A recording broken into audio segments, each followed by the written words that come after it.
katika kitabu cha Yashari. Walio fahari yako Israeli, juu ya mahali pako palipoinuka wameuawa. Daudi akamuomboleza Sauli na Yonathani mwanawe, kama ilivyoandikwa katika kitabu cha Yashari. Walio fahari yako Israeli, juu ya mahali pako palipoinuka wameuawa. Msiyahubiri mambo haya katika Gathi, msiyatangaze katika njia za Ashkeloni, wasije wakashangilia binti za Wafilisti, binti za wasiotahiriwa wakasimanga. Msiyahubiri mambo haya katika Gathi, msiyatangaze katika njia za Ashkeloni, wasije wakashangilia binti za Wafilisti, binti za wasiotahiriwa wakasimanga.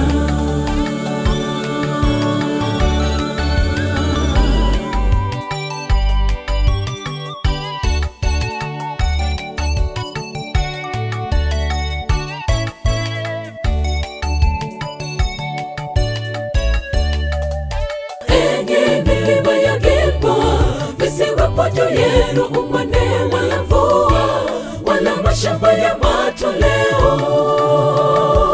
Maana ndipo ilipotupwa kwa aibu ya ngao ya shujaa, ngao yake Sauli pasipokotewa mafuta.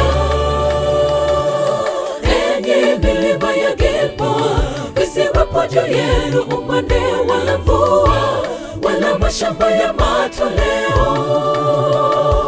Maana ndipo ilipotupwa kwa aibu ya ngao ya shujaa, ngao yake Sauli pasipokotewa mafuta.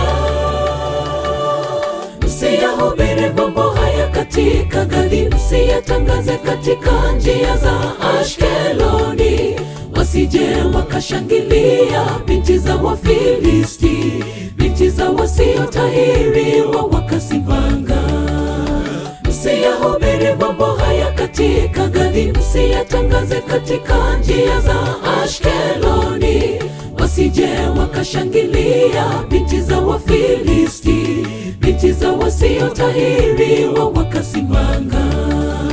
Msiyahubiri mambo haya katika Gathi, msiyatangaze katika njia za Ashkeloni, wasije wakashangilia binti za Wafilisti, binti za wasiotahiriwa wakasimanga.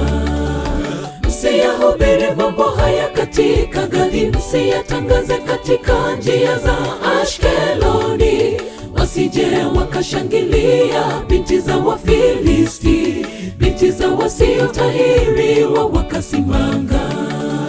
Msiyahubiri mambo haya katika Gathi, msiyatangaze katika njia za Ashkeloni, wasije wakashangilia binti za Wafilisti, binti za wasiotahiriwa wakasimanga.